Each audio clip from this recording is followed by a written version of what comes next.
Hi guys, welcome to Roshu vlogs. చింత చిగురు పప్పు ఎంతమందికి ఫేవరెట్? నాకైతే చాలా ఫేవరెట్. సంగటిలోకి అయితే చాలా బెస్ట్ కాంబినేషన్. ఇది సూపర్గా ఉంటుంది. వైట్ రైస్లో కూడా చాలా బాగుంటుంది. ఇది ఎలా చేయాలో సింపుల్గా రెసిపీ ఈ వీడియోలో చూసేద్దాం.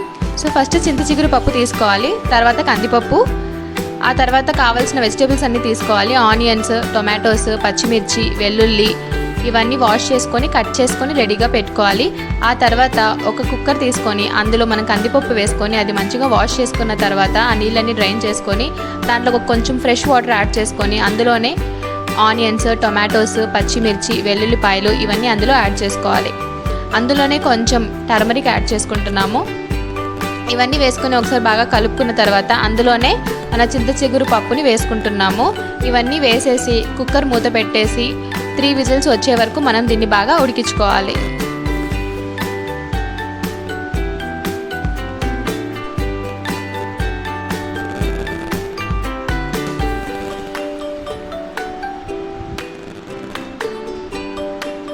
సో 3 విజిల్స్ వచ్చిన తర్వాత కుక్కర్ మూత ఓపెన్ చేస్తున్నాము. సో ఇది బాగా కుక్ అయిపోయింది.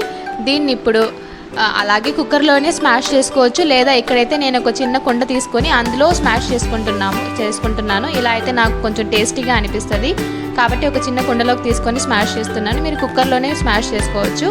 సో దీన్ని మంచిగా స్మాష్ చేసుకున్న తర్వాత ఇందులో ముందుగా ఉప్పు వేయడం మర్చిపోయాను కాబట్టి ఇప్పుడు లాస్ట్లో వేస్తున్నాను. సో నెక్స్ట్ ఇక్కడ పోపు పెడుతున్నాము. దానికోసం ఒక ప్యాన్ తీసుకొని అందులో కొంచెం ఆయిల్ వేసుకొని దాంట్లో ఆవాలు, జీలకర్ర, ఆనియన్స్, కరివేపాకు, పోపు దినుసులు ఇవన్నీ యాడ్ చేసుకున్న తర్వాత అది తీసేసి మనం పోపులో యాడ్ చేసుకుంటున్నాము.